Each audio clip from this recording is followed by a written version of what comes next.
오늘 저희가 같이 하나님의 말씀은 창세기 45장 1절로 15절 말씀.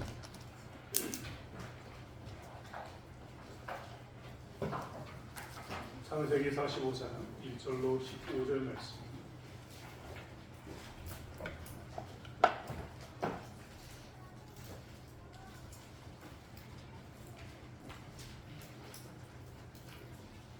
창세기 45장 1절로 15절 말씀을 드렸으면 한 절씩 교독하겠습니다. 제가 한 절 읽고 여러분이 한 절 읽고 교독하도록 하겠습니다.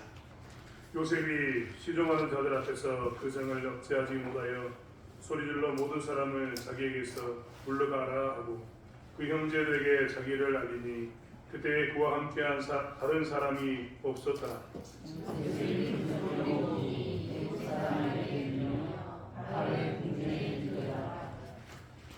요셉이 그 형들에게 이르되 나는 요셉이라 내 아버지께서 아직 살아 계시니까 형들이 그 앞에서 놀라서 대답하지 못하더라.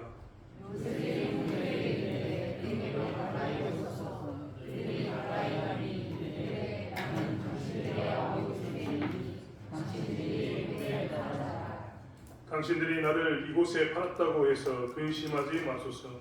한탄하지 마소서. 하나님이 생명을 구원하시려고 나를 당신들보다 먼저 보내셨나이다.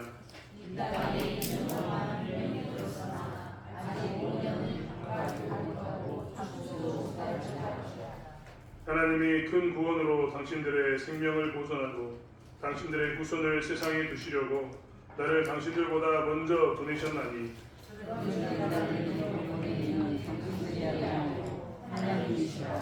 하나님이 나를 다를 위하여 아버지로 삼으시고 그 온 지배의 주로 삼으시며 그 온 땅의 통치자로 삼으셨나이다.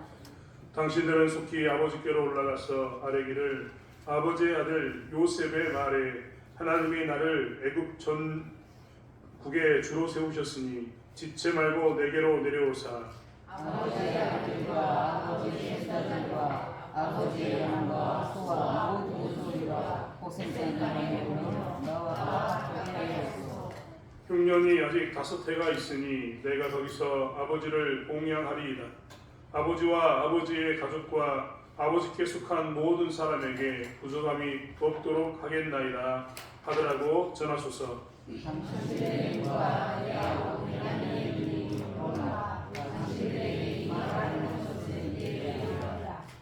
당신들은 내가 애굽에서 누리는 영화와 당신들이 본 모든 것을 다 내 아버지께 아뢰고 속히 모시고 내려오소서 하며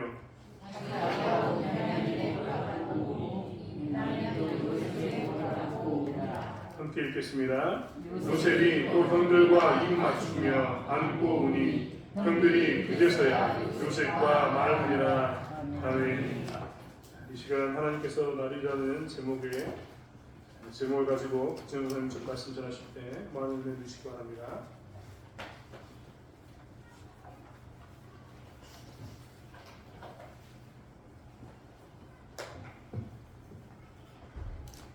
기도하겠습니다.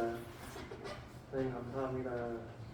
우리 이 자리 가운데 불러 모아주시고 함께 하나님 예배하게 하심에 감사합니다. 하나님 우리가 예배하니 오직 하나님께 영광 돌리는 그런 귀한 예배 되게 하시고 하나님의 말씀으로 인해서 우리가 함께 은혜 받고 그 은혜를 나누며 사는 예배 되게 하여 주옵소서. 이 시간 우리가 모두 하나님의 말씀에 집중하게 하시고 세상에 가져왔던 소리나 세상에 가져왔던 환경에 우리가 유혹되거나 그곳에 우리의 마음을 뺏기지 않게 하여 주셔서 예수님의 이름으로 기도드립니다. 식사 맛있게 하셨습니까?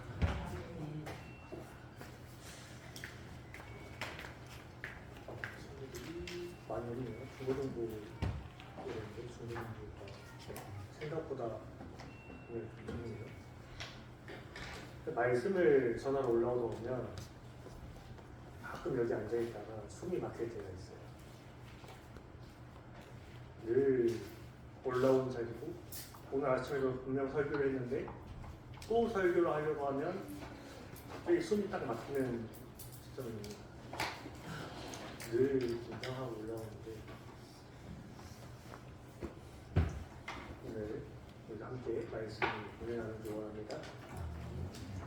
우리는 지난 시간까지 계속해서 요셉의 이야기를 살펴봤습니다.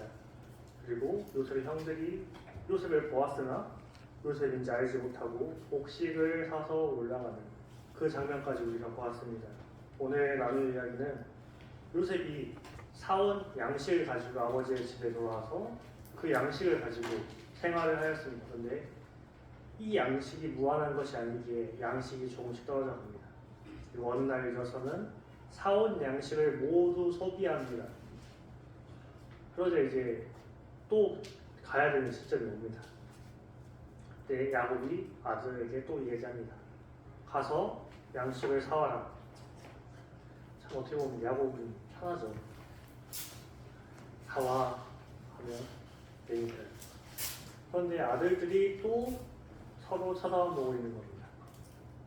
그런데 이번에는 처음 저희가 나눴던 말씀에 서로 쳐다만 보더라는 그 이야기가 아닙니다. 그들이 양식을 사러 가려면 누가 가야 합니까? 베냐민이 가야 합니다. 그런데 베냐민을 안 보내는 사람이 누굽니까? 야곱입니다. 근데 양식을 사오라는 사람이 누굽니까? 야곱입니다. 아들들이 애굽으로 양식을 사러 가려면 베냐민이랑 같이 가야만 한다고 분명히 가장인 야곱에게 이야기를 했습니다. 그러면 야곱이 어떻게 됩니까? 베냐민을 보내줘야죠. 그런데 베냐민은 못 간다. 그런데 양식을 사와라. 저는 이거를 제가 카페 운영하다 보니까 몇 번씩 가족과랑 듣는데요. 손님들 오셔서 이렇게 얘기하십니다. 뜨거운 아이스 아메리카노 주세요. 그 농담 같잖아요. 인터넷에 막 돌아다니는 진짜 뜨거운 아이스 아메리카노 주세요 합니다. 그리고 때로 어떻게 하냐면 그 프라페라고 있거든요. 얼음을 갈아서 만들어야 돼요. 프라페 얼음 빼고 주세요. 얼음을 빼면 프라페가 만들어집니까? 안 만들어집니다. 그런데 아기 먹일 거라고 사가오면 안 된다고 프라페 얼음을 빼달라는 겁니다. 애 먹일 거라고. 프라페 얼음이 없으면 프라페가 안 만들어지는데요. 말씀드려도 어머니 입장에서는 뭐냐면 우리 아이는 아직 어리니까 차가운 건 안 돼. 이것만 생각하고 그냥 일단 얼음 빼달라니까요. 아니 그렇게 하면 안 만들어집니다. 아니 얼음 빼달라고 계속 그렇게 합니다. 마치 이 야곱이 하는 말이 그런 이야기입니다. 베냐민을 보내줘야 형들이 요셉 앞에 서죠. 안 보내주면 어떻게 됩니까? 가면 잡힙니다. 왜냐하면 경탐꾼이라고 총리가 이미 생각하고 있고 막내를 데리고 오지 않으면 너희 얼굴을 보지 않겠다라고 이야기한 상태입니다. 근데 안 보내주는 겁니다. 르우벤이 자기 아들을 담보로 말을 했을 때도 보내주지 않았습니다. 이번에는 유다가 나섭니다. 유다가 야곱에게 가서 얘기합니다. 내가 내 목숨을 걸겠습니다. 내가 내 생명을 걸고 기필코 베냐민을 아버지 품으로 돌려보낼 테니 베냐민을 보내주십시오. 이번엔 유다가 자기의 생명을 걸었습니다. 내가 베냐민 대신 어떤 일이 일어나도 내가 베냐민 대신 그 일을 감당하고 베냐민을 보내겠다라고. 이 이야기 들은 야곱이 이젠 더 이상 안 되겠는지 그래 베냐민을 데리고 가라 라고 이야기합니다. 그런데 이번에는 어떻게 하냐면 예물을 준비하러 갑니다. 이집트 애굽의 총리에게 줄 예물을 준비해서 가라. 그리고 너희가 첫 번째 양식 사러 갔을 때 가져갔다가 다시 가지고 온 돈, 그 돈도 같이 가지고 가라. 혹시 계산이 잘못되었는지 너희가 가서 얘기해라 라고 이야기합니다. 그래서 이들이 이제 다시 애굽으로 갑니다. 처음엔 10명이 갔었는데 이번엔 11명이 갑니다. 11명이서 애굽으로 가는 길에 또 줄이 서 있을 거 아닙니까? 요새 성심당 가면 줄 쭉 서는다고 그러더라고요. 망고시로 살려고 줄 쭉 섭니다. 그러면 요셉이 줄을 쭉 쓴 걸 보고 이렇게 보고 있겠죠. 아, 오늘 쌀을 몇 명한테 팔아야 되는 거야? 보고 있는 거. 근데 쭉 보다 보니까 자기 형들이 보이는 거야. 근데 수를 이렇게 하고 하나, 둘, 셋, 넷, 다섯, 여섯, 일곱, 여덟, 아홉, 열, 11명. 11명인 거야. 베냐민이 온 걸 요셉이 알았습니다. 성경에 나오지 않지만 베냐민이 있었을 위치가 대충 상상이 갑니다. 베냐민이 가장 가운데 있었을 것입니다. 왜냐하면 그를 잃어버리면 아버지가 돌아가실 뻔했거든요. 형들은 베냐민을 이렇게 포위한 상태로 왔을 것입니다. 그리고 모두가 사람들이 북적북적한 그 틈 가운데서 베냐민을 놓치지 않게 해서 계속 베냐민 잘 오고 있지? 베냐민 잘 오고 있지? 하면서 갔을 것입니다. 그 모습을 위층에서 요셉이 보았습니다. 그리고 자기 청지기를 부릅니다. 청지기를 불러서 저 물이 보이냐? 저 11명 보이지? 내 집으로 오게 만들어라. 저 11명을 이 양식 사는 이 줄에서 빼가지고 내 집으로 불러라. 그 청지기가 달려가서 그들을 그 행렬에서 빼냅니다. 빼내서 요셉의 집으로 인도합니다. 그 시간에 요셉이 총리에 관해서 일을 보다가 집으로 왔을 것 아닙니까? 집으로 와서 그들을 마주합니다. 마주하자마자 형들이 바로 주머니에서 뭘 꺼냅니까? 돈. 칼을 꺼내면 안 됩니다. 지금 칼을 꺼내면 큰일 납니다. 돈을 딱 꺼내가지고 막 놓습니다. 총리님, 우리 지난번에 쌀 사갔던 거 기억나시죠? 우리가 쌀 사갔는데 돌아가는 길에 보니까 돈이 그대로 있어요. 계산 잘못하신 거 아닙니까? 우리 돈 다 가져왔습니다. 우리 지난번에 살 때 냈던 돈 안 받으신 것 같아서 다 가져왔습니다. 예물도 막 내려놓습니다. 급한 겁니다. 지금 급하죠. 왜냐면 분명 처음에 쌀 사러 왔을 때 총리관에서 마주 봤는데 갑자기 집으로 불러들이니까 주변에 아무도 없지 않습니까? 도망갈 수도 없고 그래서 얼른 돈부터 내놓는 겁니다. 계산 잘못됐다고. 네, 요셉이 딱 이야기합니다. 아니다. 받았다. 나는 분명 너희와 거래할 때 그 돈을 다 받았다. 너희가 갖고 있던 그 돈은 내가 받지 않은 것이 아니라 하나님께서 너희에게 주신 것이다. 그러니 그 돈을 다시 넣어둬라. 라고 이야기합니다. 그리고 요셉은 저번과 마찬가지로 너희 아버지 잘 계시냐? 승현이는 고개를 들고 마피아 게임하는 거 아니에요? 승현이는 고개를 들고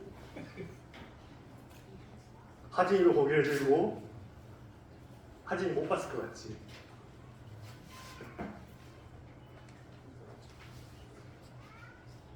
야곱의 안부를 묻습니다. 아버님 잘 계십니까? 형들이 얘기하죠. 네, 잘 계십니다. 그리고 그때 말씀하신 막내, 우리 막내 여기 있습니다. 야, 빨리 가서 막내야 빨리 인사드려. 막내가 인사를 하죠. 그때까지도 베냐민도 모릅니다. 그때 요셉의 마음은 어땠을까요? 이산 가족 아닙니까 완전히? 살아있을 때 자기 친동생 헤어졌던 그리고 자기가 애국으로 팔려와서 오랜 세월 동안 못 봤던 그 막내 동생이 어느새 자라서 자기 앞에 있습니다. 그리고 들어갑니다. 방으로. 그들에게 잠깐만 있어봐. 방으로. 베냐민을 보니까 마음이 아픈 겁니다. 그렇게 보고 싶었던 동생이 어느새 커가지고 내 앞에 있는 겁니다. 그가 눈물을 흘립니다. 방에서. 베냐민 앞에서 울지는 못합니다. 아직 자기 정체를 밝힐 수 없으니까. 방에서 울고 얼굴 세수를 하고 다시 나옵니다. 그리고 나와서 자기 부하들에게 밥 먹자. 상 차리라고 이야기합니다. 상을 차립니다. 요셉이 형들에게 다가가 한 명씩 앉습니다. 여기 앉으시고 여기 앉고 여기 앉고 여기 앉고 쭉 하다가 막내 너는 맨 끝에 앉아라 라고 이야기합니다. 근데 그들이 앉아놓고 보니까 루벤부터 베냐민까지 나이 순서대로 쭉 앉은 겁니다. 자기들은 누가 형이고 동생인지 총리한테 이야기하지 않았습니다. 근데 이상하게 총리가 마치 우리의 나이를 다 아는 것처럼 앉혔습니다. 형들이 이상하다, 어떻게 알았지? 하면서도 차마 총리니까 어떻게 하셨습니까? 라고 물어보진 못하고 앉아서 자기들끼리 야, 어떻게 알았을까? 보이나? 우리가 야 너가 나보다 작지 않았냐? 액면가로 보면 너가 나보다 형인데 자기들끼리 막 그러고 있는 거야. 앉아가지고 이제 있는데 음식이 나오고 상이 3개로 나눠져 있어요. 요셉이 먹는 상, 그리고 형제들의 상, 이집트 신하들의 상 딱 나눠져서 앉았어요. 이집트는 외부에서 온 사람과 같이 상을 하지 않는 그 규정 때문에 상을 3개를 따로 차리는 거예요. 근데 형들은 어떻습니까? 모릅니다. 근데 왜 요셉이 상만 따로 있는지. 형들은 그가 총리니까 특별하게 상을 따로 쓰는가 보다라고 아마 생각했을 것입니다. 근데 베냐민에게 음식이 나오는데 형제들 한 사람 몫의 5배가 나옵니다. 막내인데 음식이 제일 많이 나와요. 식사를 합니다. 식사를 하고 나서 청지기를 다시 부릅니다. 그래서 곡식을 가져다가 형제들이 사러 온 그 자루에 채워라. 그리고 지난번처럼 돈도 다시 채워라. 이야기하고 갑자기 이어집니다. 은장에서 청지기를 줍니다. 이거를 이제 보이지? 막내가 가지고 온 자루에 넣어라. 그리고 그들을 보내고 그들이 떠나가면 너는 그 뒤를 따라가서 내 은장이 없어졌음을 그들에게 말하고 그들 가운데서 찾아내라. 명령하고 청지기가 그 임무를 그대로 수행합니다. 형들이 모르게 다 곡식을 넣어두고 돈도 넣어두고 막내의 자루에 그 은장을 몰래 넣어서 그리고 그들을 보냅니다. 그들이 이제 길을 가고 있는데 뒤에서 막 소리치면서 누가 옵니다. 잠깐! 거기서! 청지기가 따라온 겁니다. 따라와서 너희는 어떻게 그럴 수 있냐? 내 주인이 너희를 그 행렬 가운데 빼서 따로 너희 밥도 차려주고 너희 곡식도 살 수 있게 따로 배려해서 해주고 했는데 너희가 어떻게 은혜를 이렇게 갚을 수 있냐? 내 주인의 은장이 너희가 나간 뒤에 본이 없다. 형들은 의아합니다. 형제들은 우리는 그런 적 없다. 아니 우리가 지난번에 셈 잘못된 줄 알고 돈도 다시 갖고 왔는데 어떻게 우리가 총리님의 잔을 훔칩니까? 말도 안 됩니다. 만약에 우리 앞에서 그 잔이 나오면 우리가 총리의 노예가 되겠습니다. 절대 그러겠습니다. 저희 결백합니다. 이야기하는 청지기가 자루를 하나씩 엽니다. 자루를 하나씩 여니까 루벤부터 열었겠죠. 열고 안 나옵니다. 거 보십시오. 우리 아니라니까요. 근데 마지막 베냐민 자를 딱 열는데 은장이 나옵니다. 기가 차죠. 안 훔쳤는데 거기서 딱 나온 겁니다. 베냐민한테서. 형제들 억울한데 잔이 나와버렸으니까 어떡합니까? 어쩔 수 없이 다시 돌아갑니다. 형님 앞에 돌아갑니다. 그리고 다시 요셉 앞에 섭니다. 요셉이 이야기합니다. 요셉은 다 알고 있습니다. 왜냐하면 자기가 그 일을 만들었기 때문에. 이야기합니다. 너희는 내가 그 잔으로 점을 쓰는 줄 모릅니다. 내가 그 잔을 얼마나 자주 쓰는지 모릅니다. 너희가 어떻게 그 잔을 훔쳐갈 수 있어? 그리고 너희 중에 그 잔이 나온 그 사람만 내 종이 되고 나머지는 가족이 일단 먹고 살아야 되니 돌아가라 라고 이야기합니다. 이때 유다가 다시 나섭니다. 총리님, 제 말씀을 들어보십시오. 제가 출발하기 전에 저희 아버지가 이 막내 안 보낸다 하시거든 내가 목숨 걸고 막내 올려보내겠다라고 약속하고 데려왔습니다. 근데 만약 이 막내가 여기 남아서 못 가면 우리가 양식을 사가지고 간들 우리 아버지는 죽습니다. 그가 첫째도 잃었고 얘 하나 남았는데 얘가 안 가면 우리 아버지 죽습니다. 얘를 보내주십시오. 내가 얘 대신 당신의 종이 되겠습니다. 내가 얘 대신 종이 되겠습니다. 이야기합니다. 요셉을 팔았던 사람들 베냐민을 팔지 않았습니다. 유다가 그를 빼내고자 했습니다. 어릴 적에 그 실수를 2번 다시 하지 않기 위해서 그리고 아버지를 살리기 위해서 유다는 베냐민을 그곳에서 빼내기 원했습니다. 요셉이 그때 마음이 급박친 겁니다. 베냐민을 처음 마주했을 때로 그가 참았는데 그래서 방에 갈 때까지는 어떻게든 참아봤는데 이제 안 참아지는 겁니다. 그 마음이 참아지지 않아서 신하들을 다 밖으로 보냈습니다. 다 밖으로 보내고 그가 울기 시작합니다. 그때 형들은 또 똑같은 표현. 왜 울지? 총리가 갑자기 울기 시작합니다. 방금 전까지 화내던 총리가 갑자기 울기 시작합니다. 형들도 어안이 번거합니다. 그때 총리가 이러는 내가 요셉이다. 형들 나 못 알아보겠소. 나 요셉이요. 나를 내 얼굴 모르겠소. 이야기하는 겁니다. 형들은 그때까지도 기억을 못합니다. 왜냐하면 요셉일 거라 생각 안 했거든요. 그때 요셉이 다시 한번 이야기합니다. 당신들이 애고에 팔았던 그 요셉이 나라니까요. 그때서야 형들이 요셉인 줄 알아봅니다. 그리고 요셉이 오늘 본문처럼 이야기합니다. 당신들이 나를 팔았다고 근심하지 마십시오.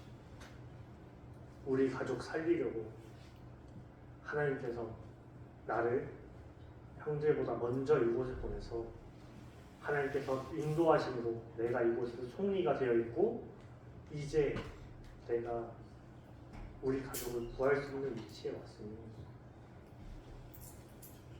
어서 아버지를 모시고 오십시오. 내가 이곳에서 우리 가족을 다 먹여 살리겠다.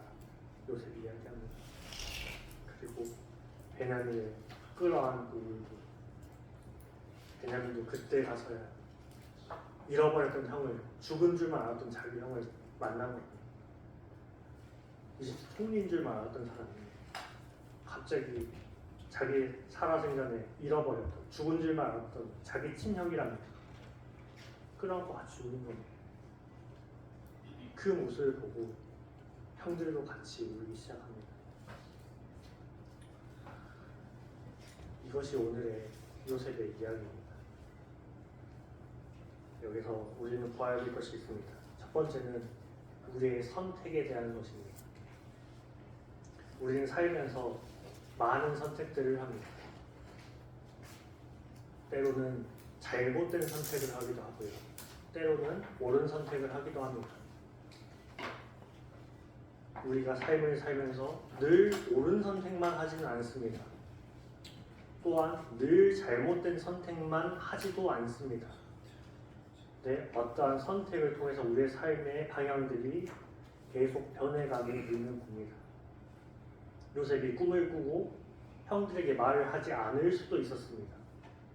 말 안 하는 게 더 편했을 수도 있습니다. 그런데 요셉은 자기가 꾼 꿈을 형들에게 말하는 선택을 했습니다. 그리고 형들은 요셉을 살릴 수도 있었습니다. 루벤이 동생에게 혼내지 마라. 분명 이야기했습니다. 그런데 그들이 노예 상인이 오는 걸 보고 우리가 얘를 죽여서 얻을 게 무엇이냐, 얘를 팔아버리자 하고 팔았습니다. 그렇게 선택한 겁니다. 그들이 선택한 일이었습니다. 그리고 요셉은 신이들이랑 집에서 그 아내가 유혹할 때 그는 선택했습니다. 그때 그는 옳은 선택을 했습니다. 그 유혹을 뿌리치고 나갔습니다. 그런데 그 결과가 어떻습니까? 감옥에 갇히는 것이었습니다. 이렇게 선택의 연속 가운데 우리의 삶의 방향이 계속해서 변해갑니다. 두 번째는 우리가 처한 상황에 대한 것입니다. 요셉이 처한 상황이 어땠습니까? 요셉이 야곱의 집에서 채색옷을 입고 형들이 잘못한 거, 실수한 거 아버지한테 다 일러 바쳐도 형들이 자기에게 아무 말도 못했습니다. 야곱이 자기를 사랑하니까. 그렇게 편하게 살던 요셉이 어느 날 형들의 선택 위해서 노예 신분으로 팔려갑니다. 그리고 자기는 하나님 앞에 죄를 지을 수 없다라고 옳은 선택을 했는데 그는 감옥에 갇힙니다. 감옥에서 왕의 신하들을 만납니다. 관원장 둘을 만나서 그 꿈을 해석해 줄 때 하나님이 그 꿈을 해석해 줄 것입니다 라고 이야기하고 술 맡은 관원장에게 당신이 만약 복직하면 내 억울함을 풀어주십시오 이야기합니다. 그런데 어떻습니까? 까맣게 잊어버립니다. 관원장이 그 감옥에서 나가와서 관원장이 나 잊어버렸나? 내일 오려나? 아직 복직하자마자 바로 내게 꺼내기 좀 그렇지. 좀만 더 기다려볼까? 하는데 안 오는 거예요. 그 상황이 계속해서 감옥 가운데 있습니다. 그런데요, 이게 세 번째입니다. 우리의 선택과 우리가 처한 상황 가운데 하나님께서 인도하시는 방향이 있다는 것입니다. 우리가 이것을 알아야 우리가 어떤 삶의 상황에서 선택할 때 늘 우리가 옳은 선택만 할 수 없는 상황이 오지만 때로는 어떤 상황에 몰리잖아요. 그러면 분명히 이게 옳은 상황인데 그 옳은 것을 못 분별하고 계속해서 잘못된 방향으로 가는 때가 옵니다. 그런 삶들이 옵니다. 그런데요, 그 가운데서요, 하나님께서 그 붙드심으로 인도하시는 자들이 있습니다. 하나님의 자녀들. 요셉이요, 선택하고 요셉의 형제들이 선택하는 그 삶 가운데 그들이 어떨 때는 자신들의 상황을 선택할 수 있었던 때가 있고요. 어떤 때는 선택할 수 없는 때가 있었습니다. 네, 그 상황의 끝에서 형들은요, 우리가 요셉을 팔았던 그때 그의 괴로움을 외면했던 대가를 우리가 이제 치운다 라고 하는 때가 있었습니다. 그리고 요셉은 오늘 이야기합니다. 형들이 나를 팔았다고 근심하지 마라. 하나님께서 나를 이곳에 먼저 보내서 우리 가족을 살릴 수 있게 하셨습니다. 나의 그 모든 삶의 여정들이 결국은 우리 가족을 살리기 위해서 하나님께서 나를 먼저 이곳에 보내셨습니다 라고 이야기합니다. 우리의 인생은 우리가 선택할 수 있는 선택의 순간과 우리가 선택할 수 없는 타인으로 인한 선택과 어쩔 수 없는 상황들이 계속해서 옵니다. 그것들이 계속해서 연속해서 옵니다. 모든 사건마다 우리가 모든 것을 다 선택할 수 있는 것은 아닙니다. 때로는 상황에 의해서 우리가 어쩔 수 없이 끌려가는 경우도 있습니다. 그런데 하나님은 그 가운데서 선을 행하시는 분이십니다. 요셉의 삶을 보면 정말 그렇게 고통스러울 수 없는 삶 가운데 어떻게 보면 그 정도 됐으면 삶을 포기할 수도 있는 그 상황에 하나님께서 그의 삶을 계속 붙들어서 끌고 나가십니다. 우리의 선택과 우리가 처해진 상황의 연속 가운데 그 모든 것들을 합하여서 선을 만드시는 분이 하나님이십니다. 근데요, 이게 하나님께서 어떻게든 나를 좋게 이끌어 가실 거니까 나는 그냥 내 마음대로 살아야겠다. 이게 아닙니다. 이게 아닙니다. 그게 요셉 이야기에서 나옵니다. 요셉이 형들에게 자기의 꿈을 함부로 먼저 말함으로 인해서 어떻게 됐습니까? 그는 팔려갔습니다. 잘못된 선택을 하면 그에 대한 대가는 분명히 옵니다. 그런데 그것이 하나님께서 인도하시지 않고 하나님께서 버리시겠다는 뜻이 아니라 그 가운데서도 그것보다 더 큰 계획으로 하나님께서 최종 목적지까지 인도하신다는 것. 그래서 우리는 마음대로 살아서는 안 됩니다. 우리는 삶에서 우리가 선택할 수 있을 때 어떤 것이 하나님을 기쁘시게 하는 선택인가 우리는 고민해야 합니다. 때로는 그 선택이 우리를 더 힘들게 만들 수도 있습니다. 요셉이 아내의 유혹, 신이대장의 아내의 유혹을 내가 하나님 앞에 범죄할 수 없다라고 해서 옳은 선택을 했음에도 그가 당장은 감을 가졌던 것처럼 우리가 하나님을 위한 선택을 한다고 해서 늘 좋지만 않을 수도 있습니다. 때로는 고난이 올 수도 있습니다. 그런데요, 하나님은요 그 고난마저도 뒤집어서 최종 목적지까지 인도하시는 분이십니다. 아멘.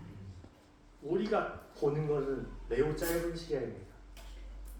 우리가 보는 시야는 매우 짧은 시야이기 때문에 그런 선택들을 하고 그런 상황에서 낙심하는 겁니다. 그런데 하나님께서 나를 보시는 시점은 그것보다 더욱더 먼 시점입니다. 완성해 가는 그 완성의 시점. 하나님은 거기에 시점이 있으십니다. 우리는 지금 당장 내 발등만 보고 가고 있어서 내 앞에 무슨 일이 일어나는지 모르고 내가 어디까지 가는지 모르고 내가 잘못 살았나. 요셉이 그런 소리 안 했겠습니까? 내가 형제한테 꿈 얘기 괜히 해가지고 나 잘못했네. 나 이제 어쩌면 좋아. 나 이제 노예가 돼버렸는데 어떡하나. 요셉도 분명히 있었을 겁니다. 그런데 그 마음이 있는 가운데 요셉에게 있었던 건 무엇이냐면 하나님께서 자기를 주셨던 그 꿈, 그리고 하나님이라는 분이 살아계신다는 것, 그걸 요셉은 알고 있었습니다. 때로는 흔들리기도 했겠죠. 그런데 하나님께서 내 삶의 주인이 되신다. 하나님께서 내게 보여주는 그 꿈대로 하나님께서 내 인생을 완성, 목적지까지 인도해 가실 것이라는 것. 하나님께서 나를 인도해 가실 거라는 걸 요셉은 알았습니다. 요셉의 삶이 인간적으로 보면 편한 삶이 아니었습니다. 고통과 고생과 힘듦의 연속이었습니다. 그런데도 요셉은 끝까지 버텼습니다. 하나님께서 내 인생을 이끌어가고 계십니다. 오늘 주일학교 친구들이 헌신예를 준비하면서 했던 찬양의 제목이 있는데요. 코람데오라는 찬양. 하나님 앞에서 내 인생이 하나님 앞에 있다. 하나님 앞에 내 인생이 달려있다. 내게 달려있는 것이 아니라 내 인생을 내가 책임지는 것이 아니라 하나님께서 내 인생을 책임지시고 나는 하나님이 기뻐하시는 선택, 그리고 내가 처한 상황을 하나님께서 붙들고 계신다. 그것을 요셉은 알고 있었습니다. 야곱은 집에서, 요셉은 아무렇지 않았습니다. 요셉은 채색옷을 의지했습니다. 야곱을 의지했습니다. 근데 그는 어떻게 됐습니까? 그 의지했던 모든 것들을 잃어버렸습니다. 형들에 의해서 억울하게 팔렸습니다. 보디발의 아내가 유혹할 때 그는 그 일들을 선으로 이겨내기 위해서 내가 하나님 앞에 죄를 지을 수 없다. 내가 보디발에게 죄를 지을 수 없다가 아니라 내가 하나님 앞에 죄를 지을 수 없다. 그 죄의 유혹으로부터 뿌리쳐 선을 쫓아갔습니다. 그 결과 감옥에 갇히기도 했지만 하나님께서 나의 삶을 이끌고 계십니다. 하나님께서 내 삶을 버리지 않으셨다. 하나님께서 내 삶을 붙들고 계십니다. 이 사실을 믿었습니다. 비록 감옥에서조차 관원장과 왕의 제수에 수발을 들어야 했지만 그는 어릴 적 그 꿈, 곡식단이 자기에게 둘러서란 그 꿈과 해와 달과 11별이 자기에게 절했던 그 꿈을 잊지 않았습니다. 그 꿈을 가지고 내가 이곳에 있지만 하나님께서 분명 내게 그 꿈을 보여주시 나를 택하신 이유가 있다. 하나님께서 분명히 나를 선택하셔서 그 꿈을 보여주신 이유가 있을 거다. 내 삶이 이대로 끝나지 않을 것이다. 하나님을 의지했습니다. 관원장이 자기를 잊어버렸고 하나님만 믿고 기다렸습니다. 우리는요, 우리의 삶이 어떠한 상황 가운데 내 삶이 잘못되어 가는 건 아닌가, 내 삶이 완전히 끝나는 거 아닌가 라는 생각이 들 때예요. 기억해야 합니다. 하나님께서는 우리는 우리의 삶이 끝난 것 같아 보여도 그 모든 것을 합하여 선을 이루시는 분임을 우리는 기억해야 합니다. 아멘. 쭉 제 신앙을 돌아보면요, 초등학교 4학년 때 드럼을 처음 배우겠다 했습니다. 저희 담임 목사님과 동기 목사님이신데 수련회 때 가가지고 드럼 치는 게 너무 멋있어 보이는 거예요. 저 엄청 내성적이었거든요. 네. 무슨 용기인지 모르겠는데 드럼과 이쇼를 해서 갔습니다. 그래서 선생님이 그래 다음 주부터 너 매주 토요일마다 와 했는데 제가 1년을 안 갔습니다. 1년을 안 가고 5학년 때 기억이 안 나는데 왜 가는지 모르겠는데 갑자기 어느 순간 5학년 때 가서 드럼을 배웠습니다. 그래서 그때부터 1년을 배우고 찬양팀을 활동을 계속했습니다. 찬양팀 활동에서 중학생이 되고 고등학생이 되고, 근데 그 가운데서 저는 드럼을 치고요. 제가 전도한 친구가 1렙을 쳤는데 갑자기 어떤 선생님이 저희를 보더니 야 너네 그럴 것 같으면 방구를 뛰는 애들 데려다가 돈 주고 시키지 왜 너네 시키냐 이 얘기를 하시는 거예요. 그 학생의 나이에 그 이야기를 듣고 충격을 받아가지고 찬양팀이 다 내려갔습니다. 1년을 안 했어요. 1년 딱 지나고 나서 이제 다독이기 시작하는 단순 하자. 그래서 찬양팀 활동했습니다. 그렇게 하다가 졸업하고 이제 회사에 들어가니까 제 손에 뭐가 생기니까 돈이 생기기 시작합니다. 그래서 찬양팀 애들이 간식을 막 사주기 시작합니다.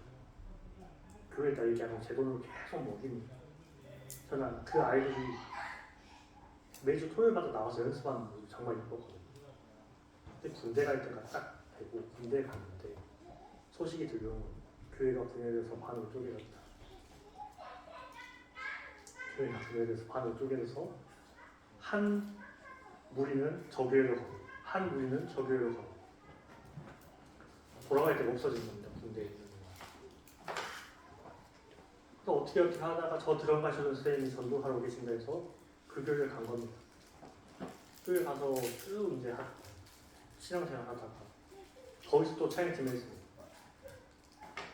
근데 어느 날 셀 모임을 하는데 여러분 찬양팀 생활하면서 어땠냐? 찬양팀이 저희 한 2주 전에 호주 수사님과 같이 찬양팀 모였었거든요. 비슷한 방식으로 모였습니다. 모여서 뭐 찬양팀을 안 했으면 지금 어떤 삶을 살 것 같아요?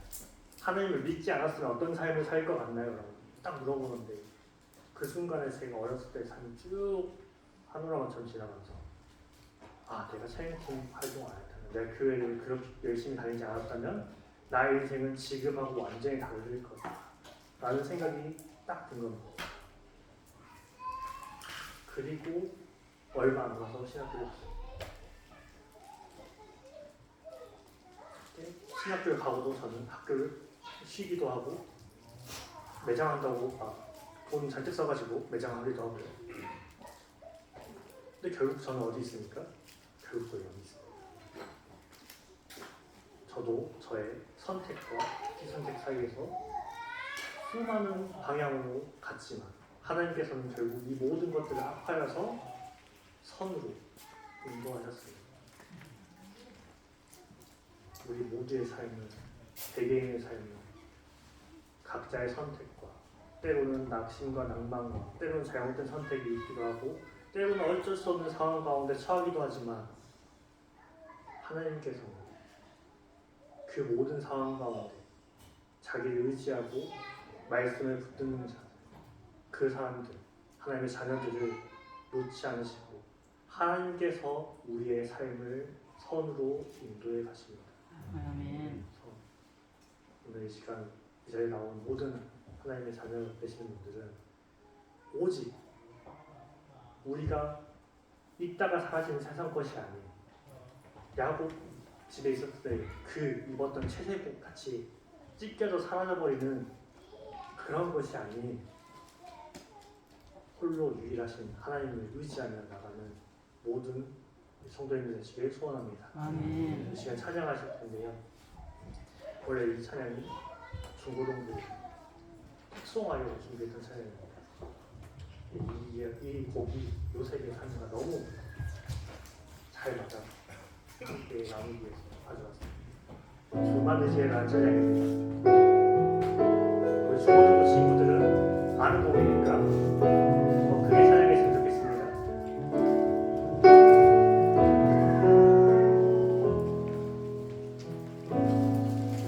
의지했던 모든 것 변해가고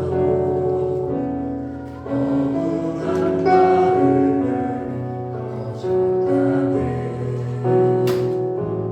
부끄럼 없이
하나님 말고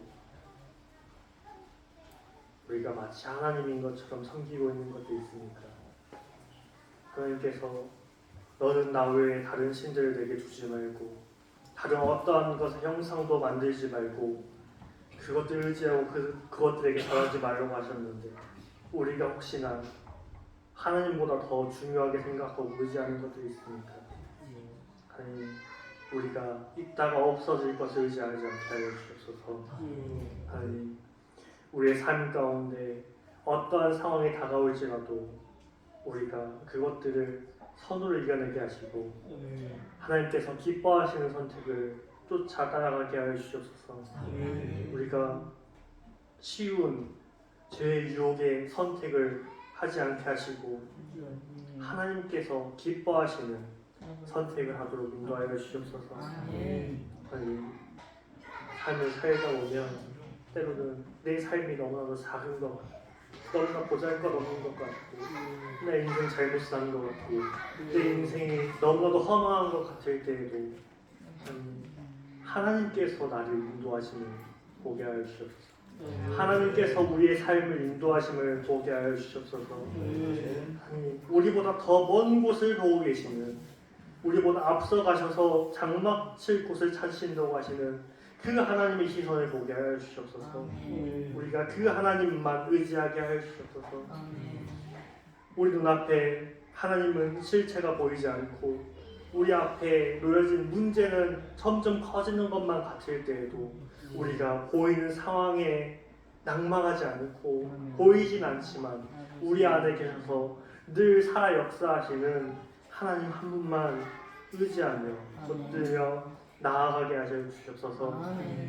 우리의 삶이 때로는 잘못된 방향으로 흘러가는 것 같을 때라도 하나님께서 우리의 인생을 모두 합하여 선으로 인도하실 것을 믿고 따라가는 우리가 되게 하여 주옵소서.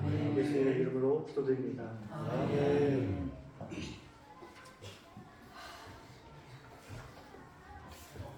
주의 앞에 감사드리겠습니다. 네, 농구기가 이제 마무리 단계에 있는데요. 여러분 이제 영적인 싸움 가운데서 여러분의 신앙을 잘 지켜가시기 바랍니다. 오늘 오전에는 조일수 목사님이 숨겨주셨는데요. 여러분 목사님 생각날 때마다 많이 기도해 주셨으면 좋겠습니다. 네, 다른 것은 아니고요. 계속해서 제가 은퇴하신 그리고 이 목사님들을 뵀는데 한 해 한 해가 다르게 많이 약해지시더라고요. 여러분 조일수 목사님 이렇게 저희 뵐 때마다 위에서 기도해 주시고 그 가정에 이제 자녀분들이 다 목회하시는데 그 목회하는 가정을 위해서도 또한 함께 기도해 주었으면 좋겠습니다. 우리와 함께 이제 섬기시다가 떠나 있지만 결국 끊어진 고리가 아닙니다. 연결되어 있다는 것을 기억하시면서 많이 기도해 주셨으면 좋겠습니다. 전라도의 교육자회가 24일 월요일에 모입니다. 다음 주일에는 교회학교 헌신의 그런 모입니다. 방금 교사님도 광고하셨는데 주일학교와 지금 중고등부가 준비하고 있을 겁니다.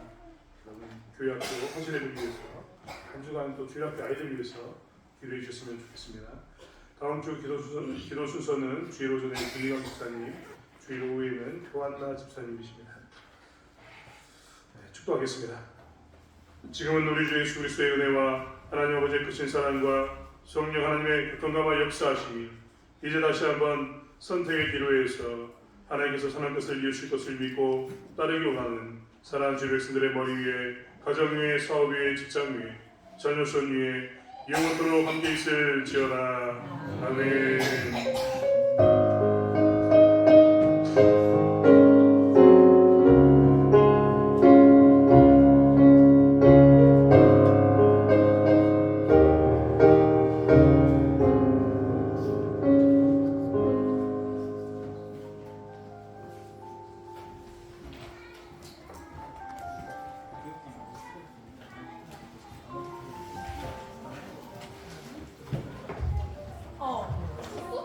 어디로 갔지?